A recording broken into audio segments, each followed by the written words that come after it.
Good evening and welcome to Tucker Carlson. Tonight, the imaginary Central American migrant caravan, the one you've been told over and over doesn't exist, and if you don't believe it, you're immoral. Well, it turns out it does exist.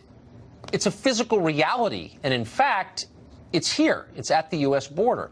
A breakaway group from the caravan has made its way to Tijuana. They didn't walk, as you were told they were doing. They were driven, and now members are climbing over the border fence there. The migrants are able to reach this country thanks to the assistance of organizations whose explicit purpose is getting people into this country legally or not. Trace Gallagher has more details on what's going on tonight. Trace? Tucker, right now there are two primary Central American caravans in Mexico making their way north that include anywhere from 4,000 to 7,000 people. The first of the major caravans is expected to arrive at the U.S. border sometime late next week. But as you say, some 350 migrants have now arrived at the border in Tijuana. Dozens of them scaled the fence and taunted Border Patrol officers. Others stood at the fence or hung out on the beach. But they want their presence known to both the Border Patrol and the media. Watch this. Dura, papi. Puro dura, puro catracho.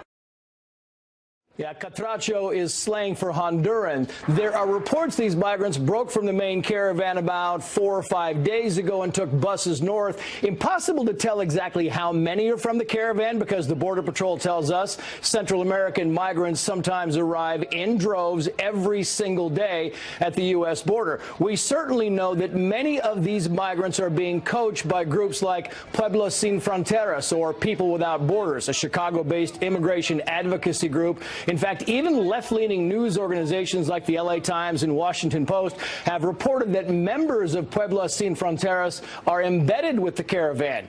And our sources tell us these types of groups are guiding the migrants. For example, Mexico has offered most of these people both asylum and jobs, and yet they continue heading north.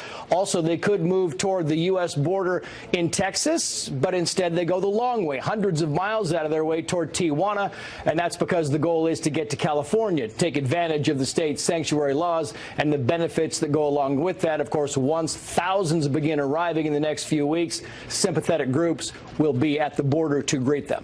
Tucker. Trace Gallagher, thanks for that update. Appreciate it. Well, the images you just saw are embarrassing and awkward for the liars you've been watching on television for the past month, the ones who've been lecturing you that the caravan doesn't exist and telling you that everything is just fine at the border. The president, along with his favorite TV network, were beating the drum on the looming so-called invasion, as they put it. The programming on the caravan was propaganda. It was political campaign-motivated propaganda. Trump is like a racist Paul Revere, you know, the migrants are coming, the migrants are coming. He keeps calling it an invasion. Yes, an invasion of strollers. He made news by ratcheting up the caravan scare talk and the troop numbers he believes are needed to meet this alleged threat. The so-called invasion, so people are streaming over the border illegally, what would you call it? I don't know. You're not allowed to call it anything, actually. This is a recurring theme on the left. Don't believe your own eyes. You're too dumb to trust your own senses. Listen to the smart kids. They know best. There's no crisis on the border. Even as hundreds of thousands of people stream into this country every year illegally, there's no illegal immigration crisis. Yeah, there are 22 million people living here illegally. It's not a crisis. It's not real. They'll tell you that on a loop endlessly until the day they retake power, at which point they'll say the crisis is real. In fact, it's so enormous, we can only solve it by granting blanket amnesty to all the people here illegally. There are 22 million, after all. What else can we do? This is a metaphor, really, for the left's entire program, which is built entirely on denying reality. They deny the reality of illegal immigration. They deny the reality of terrorism. They deny the reality of biological gender. And woe to the person who raises his hand and tries to insert reality into the conversation. They don't want that. When you have a program built entirely on denial and deception, it's not surprising you're also against free speech. You can't afford to have an honest conversation. We'd like to have an honest conversation. That's why we're speaking tonight to Brian Dean Wright. He's a Democrat and a former CIA officer, and he joins us on set. So I think there are arguments in favor of letting these people in, even illegally. That's a real position. Sure. And maybe you can make the case it's good for America, it's good for our economy, or maybe you think it's bad for America and you want it anyway. I mean, there are all kinds of arguments. But what's not an argument is telling me that I'm a racist for acknowledging the reality of what is happening. And that's the position I'm seeing on television. You're correct. So here's where we should be starting with this conversation. Facts, which we typically don't, right? So the facts tell us that first-generation immigrants are a net drain on our economy. Second, and then eventually third-generation become net contributors. That's the fact, right? Right. Secondarily, we know that the folks who are coming across the border, 1,000 to 2,000 people each day, again, having kids then in a year or 2 years down the road, we're talking hundreds of thousands of people all told, that those folks are initially anyway, a burden to our economy. Now, whether or not they contribute something many years down the road, that is an open question. We should be able to have this conversation irrespective of our party affiliation and come to a conclusion where we say, look, we need to have a thoughtful, strong border, prevent some of these folks from coming across, and if we don't, shame on us as a country. Well, I agree with that. I mean, I do think, as you just said, that this is in many ways an economic question, and I don't understand how you can look at the projections for what automation is about to do to our economy, eliminating a huge percentage of all low-skilled labor in this country, and say what we need is more low-skilled labor. How can you make that argument? You can't. The top 10 jobs that we see immigrants take, both legal and illegal, make less than $20 an hour, which, by the way, the Obama administration said jobs earning less than $20 an hour are going to be automated into obsolescence. So the argument that we need an increasing number of poorly qualified, folks who don't speak English, don't have the skill sets that really we need for the coming economy, or frankly the one that's already here, that's a silly argument. It doesn't hold water. So I always want to believe the best about people and that they have honorable motives, and I think most people do have honorable motives. But if you can't even marshal an economic argument in favor of your immigration policy, I'm left believing maybe it's only about getting more votes for your party. How cynical. I don't want to be cynical. I just don't see any other rationale. Look, I appreciate the argument. I think you may be correct. There are definitely some parts of the party, make no mistake about it, they want open borders. I mean, just the other day, I think it was yesterday, in fact, Senator Gillibrand from New York was buddy-buddy with a guy, Sean McElwee, who wants to remove the border between the United States and Mexico. All right, so there is an element within this country, not just in the activist community, but in fact within the left of this nation, my own party, I hate to say, who want open borders. And that, of course, then feeds into this issue, well, not only how do we take care of them, but ultimately who are they going to vote for? And that there is a play there that I think one could argue that this is a political play. This is about votes. So I think it's fair to have that concern and that fear. If I hear one more moron on cable news cry racism when somebody tries to have an honest conversation about what this means, I swear I'm getting rid of my television. I mean that. I don't blame you. Can't handle it. Yeah. Brian D. Wright, thank you very much. Always a pleasure. Great to see you. Well, the Florida recount continues tonight. Democrats are battling to change the results by any means necessary. That will not surprise you. The details might, though, and we have them after the break.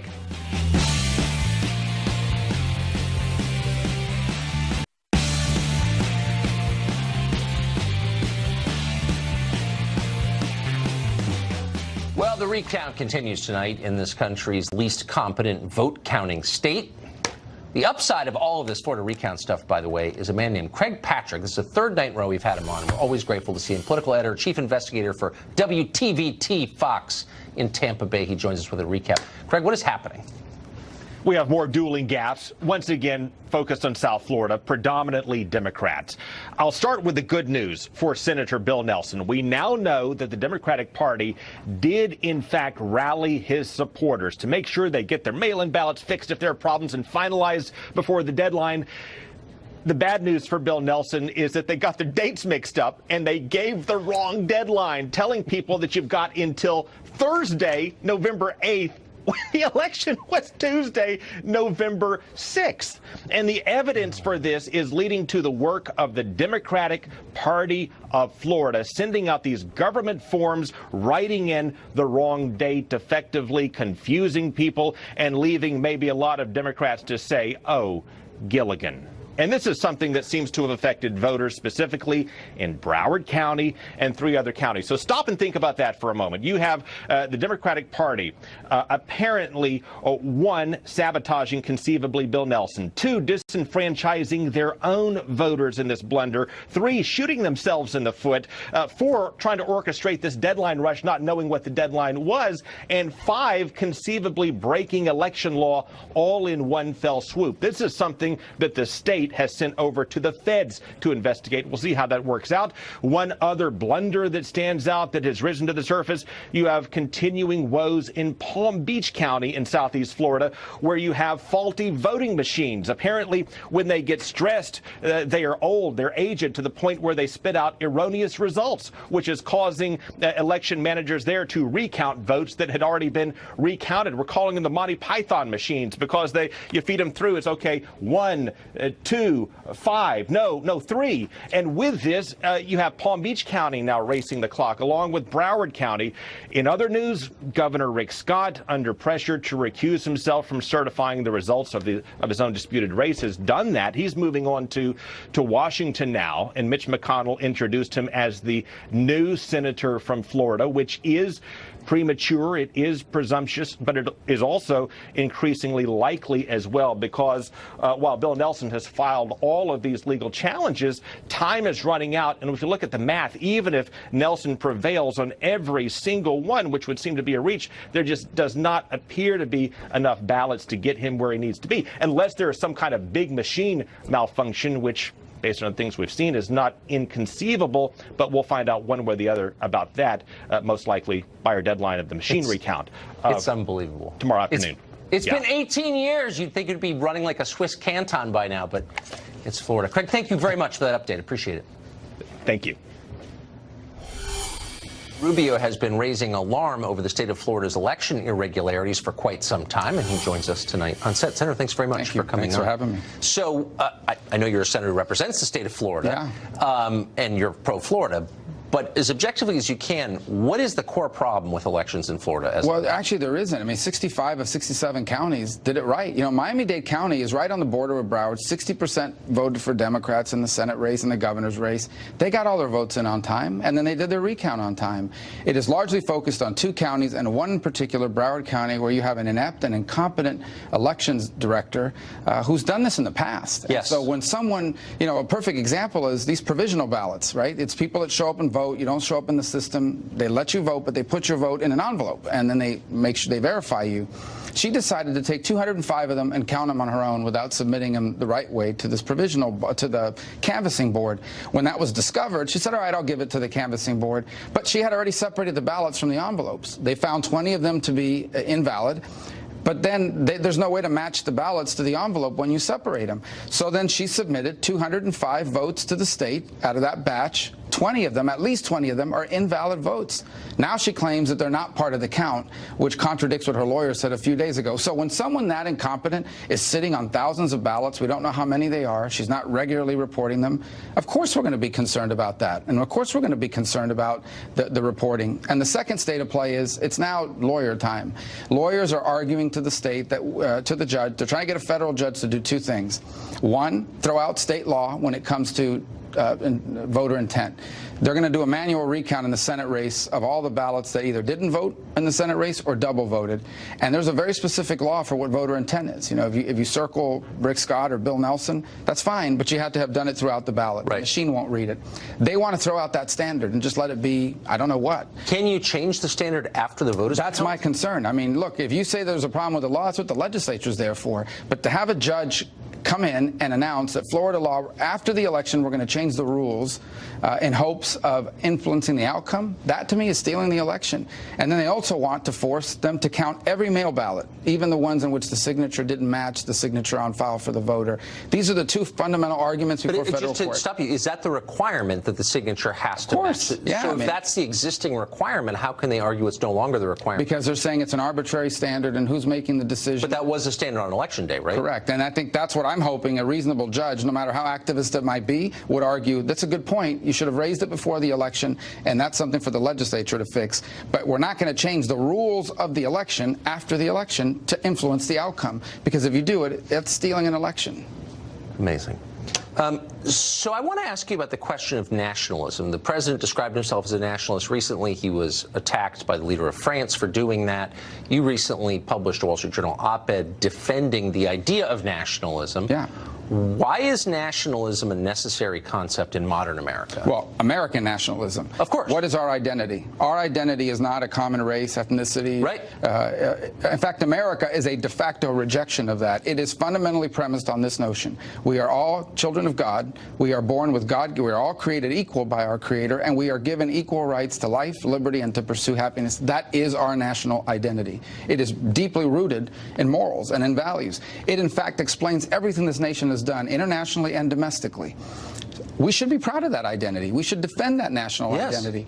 Number two, I think most of the viewers watching this program would be shocked to think that my job is to represent Belgium, or my job is to represent, I have nothing against Belgium. I always pick on Belgium or Luxembourg.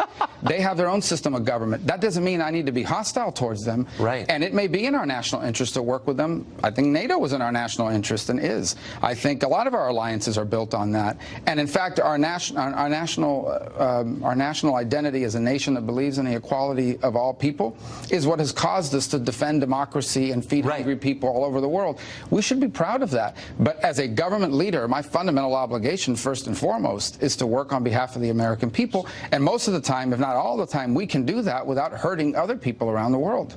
It's hard to know what the argument against what you just said might be. Why would people object? No, sincerely, because it's important to understand what the objections are. What do you think they could be? Well, there are two. One is they ascribe to nationalism, sort of the nationalism of the Nazis or somebody else.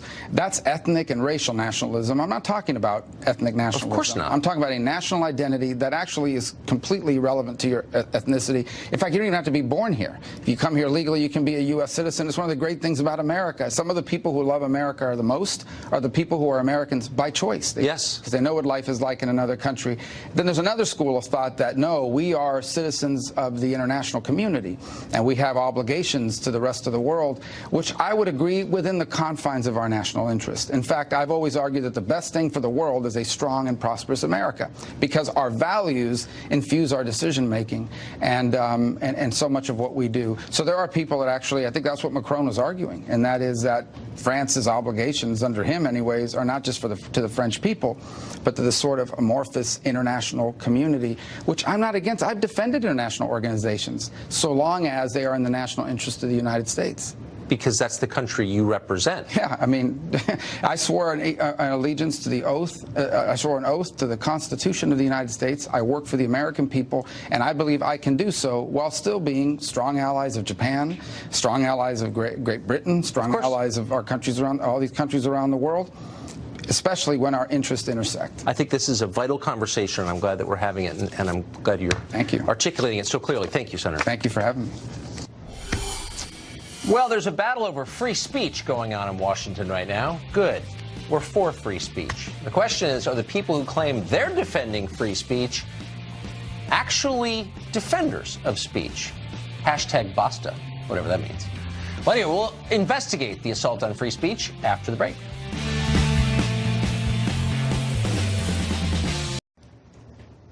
In the past couple of days, you've heard a lot of huffing and puffing about free speech and freedom of the press and how those freedoms are currently imperiled by the White House. And to be clear, we are for free speech, unfettered, absolute free speech, the kind of speech guaranteed by the First Amendment and ratified consistently by the Supreme Court. We've defended that kind of free speech almost every night here for the past 2 years. Many others, mostly on the left, have attacked speech. So we know who's for free speech and who's against it, and we cannot help but notice that some of free speech's greatest enemies are now posing as its defenders all of a sudden. Take CNN, for example. It was CNN that almost single-handedly led the campaign to have broadcaster Alex Jones banished from the internet on the grounds that they didn't like what Jones had to say. Ultimately, CNN succeeded in doing that. The network convinced every major tech platform to ban Jones and his outlet, InfoWars. You don't have to like Alex Jones to see that as a terrifying loss for free speech, because it was exactly that. But CNN was not done trying to silence its critics. Last year, the cable network threatened an anonymous Reddit user for creating an anti-CNN meme. CNN threatened to expose his identity and ruin his life if it ever was criticized by him again. Now CNN is claiming to defend free speech, only when it's their speech. You'll notice, by the way, that CNN did not object when the government threatened to imprison employees of the cable channel RT if they didn't register as foreign agents. Yes, RT is owned by a foreign government. So is the BBC. Until last year, much of the New York Times was owned by a foreign national. This is true of other news organizations, none of which has ever registered as a foreign agent. But because RT is owned by Russia, which the left believes got Donald Trump elected, it is fine with CNN if they are bullied and silenced. So call CNN what you will, but don't pretend they are defenders of the First Amendment. They are not. Victor Davis Hanson is a fellow at the Hoover Institution and a close watcher of all as he joins us tonight. So I just want to be clear, we're always for free speech, especially speech that's offensive, even by obnoxious White House correspondents. But to see a channel that has lobbied against the right of others to say what they think is true, to all of a sudden emerge as this defender of the First Amendment is nauseating. Yeah, I think when people saw the suit, they asked themselves, was there anything in the past that Jim Acosta had said negatively that got him kicked out? And the answer was no. Is there anybody, MSNBC, do they get kicked out? The answer is no. Do other CNN reporters get kicked out? No, they have passes. So it was a particular type of behavior. And I mean, if you're arguing a case before the Supreme Court, you can't go in there and take pictures or interrupt the justice. They'll kick you out. And if you do it another time, they'll say, we don't want you pleading a case before the Supreme Court. Jim Acosta can't go in there barefooted and say, I want to express myself. There are certain protocols and norms of behavior, and he's violated them.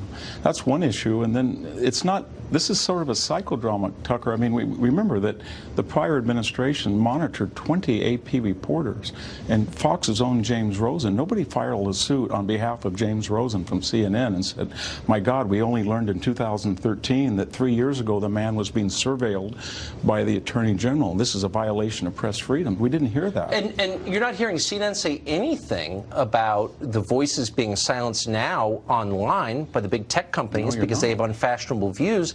Can you, as a philosophical matter, support free speech in some cases but not in others? No, I don't think you can. And then we get to another, if we want to talk about ethics and the protocols of the White House, CNN, 93% of their coverage, according to Shorenstein, is biased. And Trump had no problem with that. He has no problem when a CNN host, Kathy Griffin, holds a decapitated facsimile of his head. They have no problem when Anderson Cooper uses obscenity, or Reza Aslan says he's a piece of crap, or people that are guests and panelists say that he's a Russian asset or agent, or they invoke the Holocaust for comparison, or people say that he's radicalized more people than ISIS, remember that?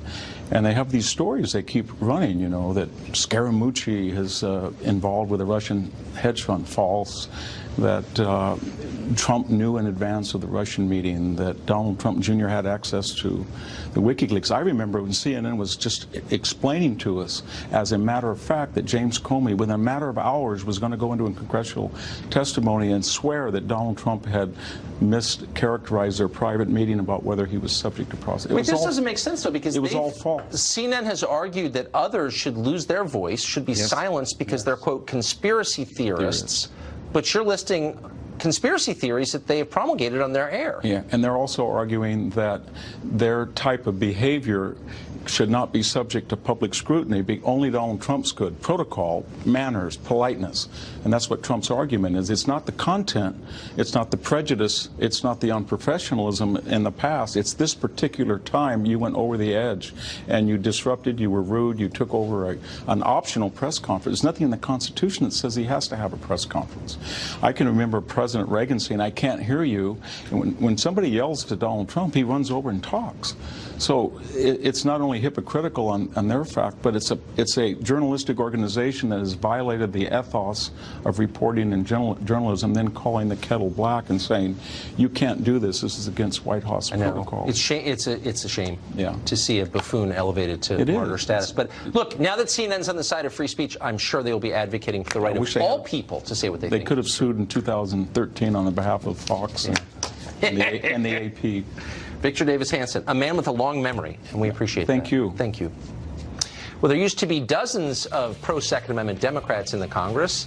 There aren't anymore. Now the party is increasingly calling for disarming the public. Does the public want that? That's next.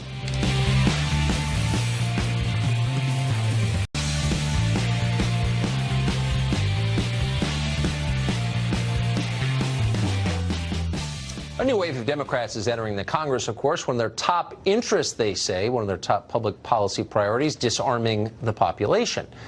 Just a decade ago, about a quarter of candidates backed by the NRA were, in fact, Democrats. Now the number of NRA-backed House Democrats is 3.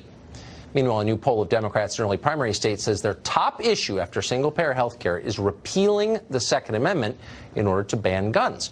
Richard Goodstein is a lawyer, a former advisor to Bill and Hillary Clinton, and he joins us tonight. Richard, thanks for coming on. Sure. So is this really the time, as the country's becoming more chaotic, to disarm the population? Yeah. So I can't really speak for these people who responded to this poll. I can tell you what Nancy Pelosi is talking about, what House Democrats are talking about, which is background checks, which 90% plus of the public supports, which got 54 votes in the Senate when it was Toomey and Manchin putting a bill to require gun background checks. You know, I mean, we've been through this a million times, Yeah. but if Democrats polled in what seems like a legitimate poll say their number 2 issue after socialized medicine is repealing the Second Amendment, preparatory to disarming the population, you know, there are going to be calls for that. If the voters want it, you know, their representatives will call for it.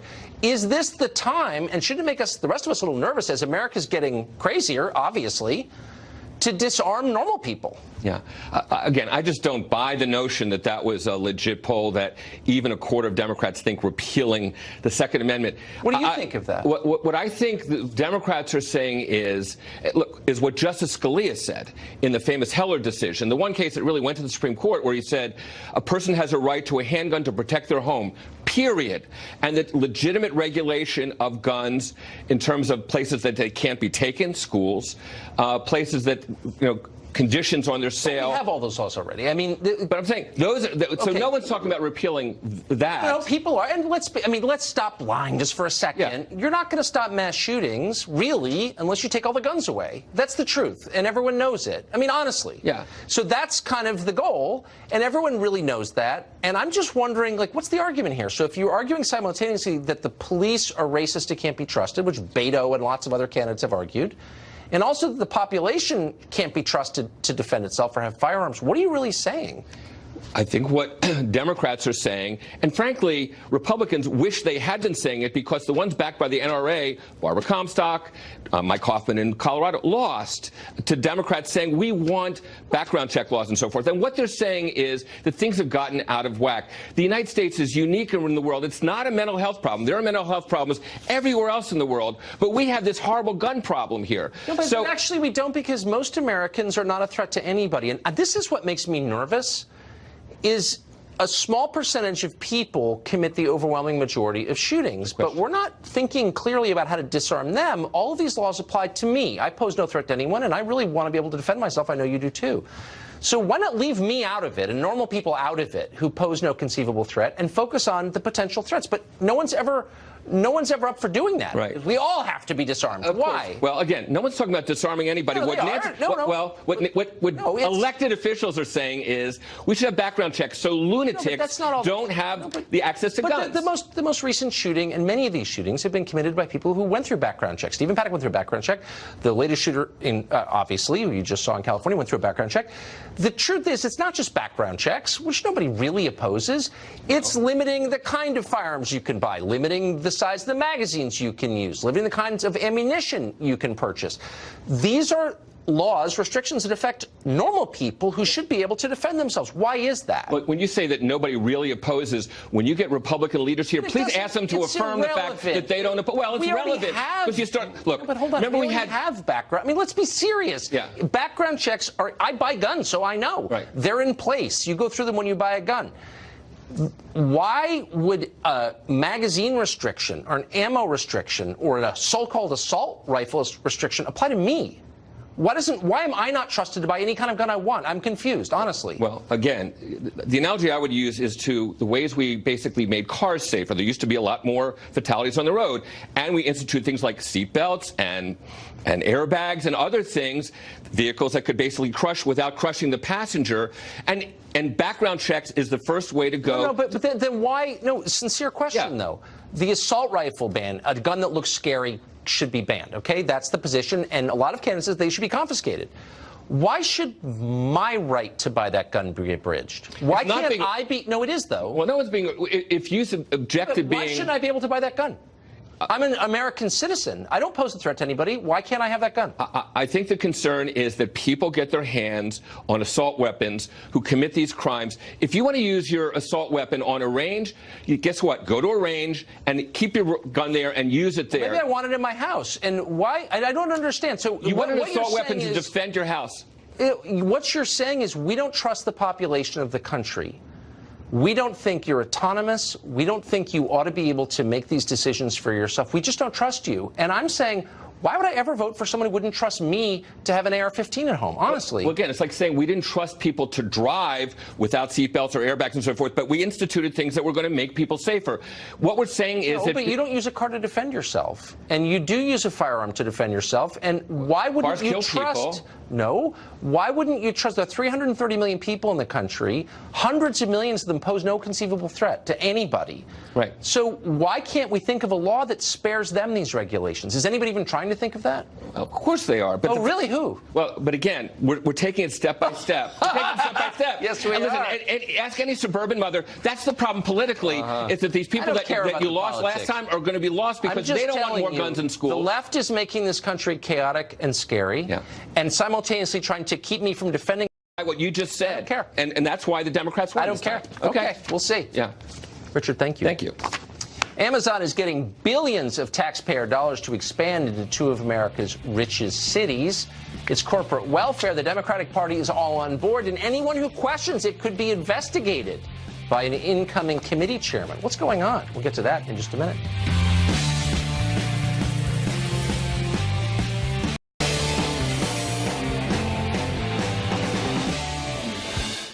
Well, Florida isn't the only state with a high-stakes recount in progress. Just to the north, in Georgia, Democrat Stacey Abrams has refused to concede in the governor's race.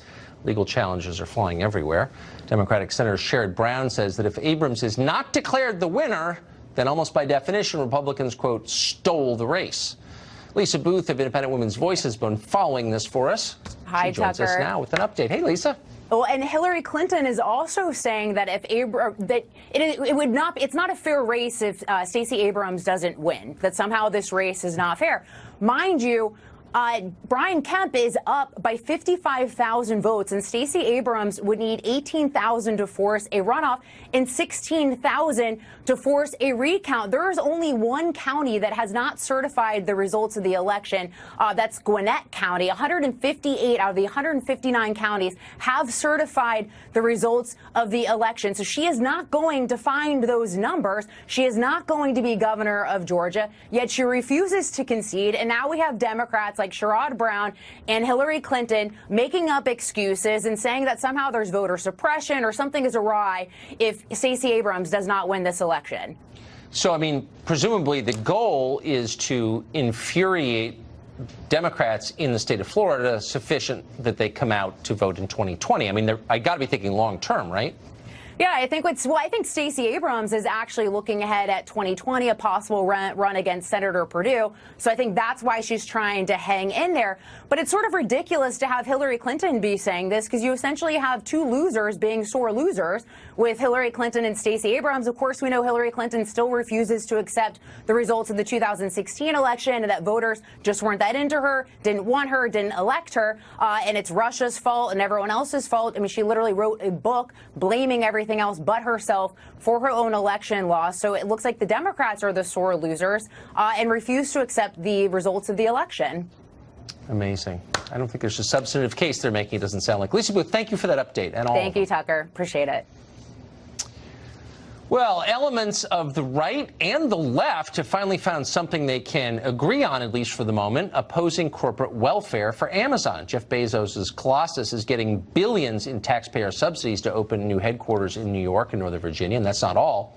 As part of the deal for Amazon, the Commonwealth of Virginia is promising to warn the company about any freedom of information requests it receives about Amazon.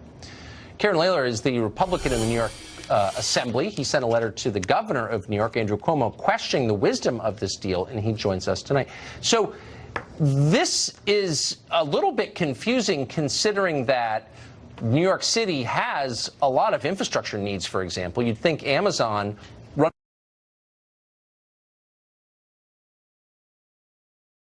the taxpayers of New York are paying him to come? How does this work? You know, it's incredible. It's guaranteed to be a boondoggle.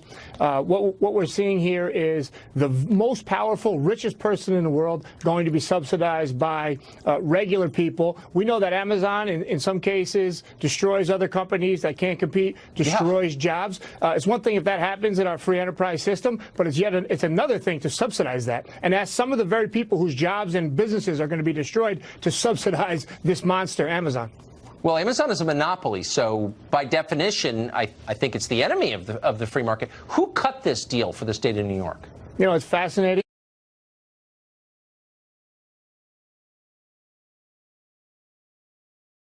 Interesting, because if this was a good deal, Governor Cuomo stood for election just 8 days ago. Why didn't he announce this or get word of this out before the election? If this was a good deal, he certainly would have done that. He knows this is a bad deal. And you know what's interesting? You have liberals like Cuomo and de Blasio, and what they're doing is they're introducing a bizarro form of supply-side economics. They're saying lower taxes, lower business costs, create jobs, but we're not going to do real supply-side economics where everybody gets a tax cut and everybody gets to compete. We're gonna pick one winner and let everybody else sink while one big ship gets to rise. Was such a good point. Is it weird to see self-described liberals acting as the servants of the richest man in the world? Yeah, it is. It is very strange, but I'll give them a little bit of credit. You know, we live in a divided time here in the United States. They have unified the left and the right. The New York Times is against this. The conservative New York Post editorial page is against this. The darling of the left, Alexandria Ocasio-Cortez, a New York City liberal, is against it. Upstate conservatives like me are against it. Unions are against it. Business organizations are against it. The only ones who seem to be for it are Amazon, Cuomo, and de Blasio. In the state of Virginia, as bad as everything you've just described is, in the state of Virginia, the Democratic state of Virginia, run by liberals, they have agreed to warn Amazon if news organizations file freedom of information requests trying to learn about Amazon. I don't think I've ever seen anything that corrupt. Is there a justification for that? That reminds me of the Gilded Age, where some of the companies have become more powerful than the United States government. That's scary stuff right there. But I'll give Virginia one thing. They're getting the same number of promised jobs, and they're paying 1/3 the price. We're paying over $1.5 billion for about 25,000 jobs from New York State. Virginia's paying $500 million. They're getting the same number of jobs. That was one of my top questions for Governor Cuomo in my letter today. I'd love to see the answer to that. So, I mean, how can you get the answer? What can you do about it? I mean, you're a lawmaker in the state. Cuomo's not king. Can you undo this deal? You know, we've had a long string of horrible economic development deals in New York State in the 6 years that I've been in the legislature, and it's very difficult to get job creation numbers. You know, they can say, oh, we're going to create this number of jobs, but when you ask them, well, okay, how many have you created? What's the benchmark? Where are we? 1 year, 2 years, 3 years in? You have to file FOIA requests. Newspapers have to file FOIA requests, and it's very difficult to get information out. He's here to cut the ribbon. When this boondoggle fails, he'll be long gone. He'll be out of politics or running for something else, and he won't be here to pick up the pieces, but regular New Yorkers will. You got to wonder, too, about the location of this deal. So people who visit New York think it's a very rich place because New York City is the financial capital of the world. But upstate New York, parts of it have a lot of poverty, real poverty. Americans suffering, no jobs, high drug abuse. I mean, you're very aware of it. It's dying. It's dying. So it's dying. That's exactly right. It's a beautiful place with great people, and it's dying. But Amazon did not choose to help revitalize that part of the state, but they moved to the richest part of the state. What does that tell you? You know, and I don't want to say $25,000 or ever a drop in the bucket, but if it could be a drop in the bucket, New York City, the metropolis of New York City, is a drop in the bucket. If you situated this facility in the middle of central New York or the northern part of the Hudson Valley, you would save an entire region. You would revitalize an entire region and save, you know, what was once a thriving part of our manufacturing base. But to put it here in New York City, here's a point I also would like Governor Cuomo to answer. How do you know they weren't coming anyway? New York City is the media capital. It's the financial capital. It has one of the most educated, dynamic workforces. Wouldn't they be coming here anyway? I mean, they're not going to go to Peoria, right? They're going to come to New York City. So did we just get played? And another thing, the headquarters was supposed to be one second headquarters. Then it got put to 2 second headquarters, one in Virginia, one in New York. I'd like to know, did Cuomo reduce his bid when the headquarters got split in 2? I hope Cuomo, you find out. If you find out the answer to that, I will. Thank you. I will.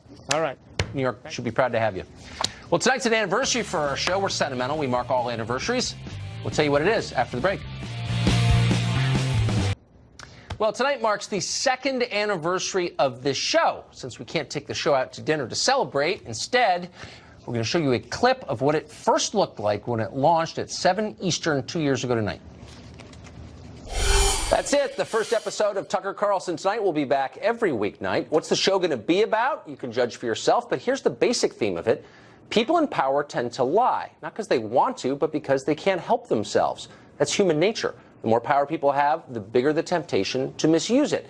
The press is supposed to be the watchdog against all of this, and it worked fine for a couple of centuries.